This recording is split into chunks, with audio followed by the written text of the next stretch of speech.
Today, your job is to build the simple moving average crossover strategy in QuantConnect. In Initialize, set your date range and starting cache.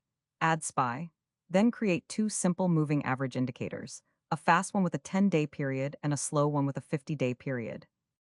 In OnData, check whether both indicators are ready before doing anything else.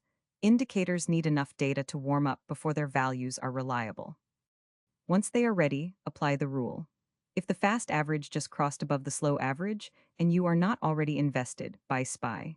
If the fast average just crossed below the slow average and you are holding SPY, sell it. QuantConnect has a built-in method that detects crossovers. Use it instead of comparing the values yourself.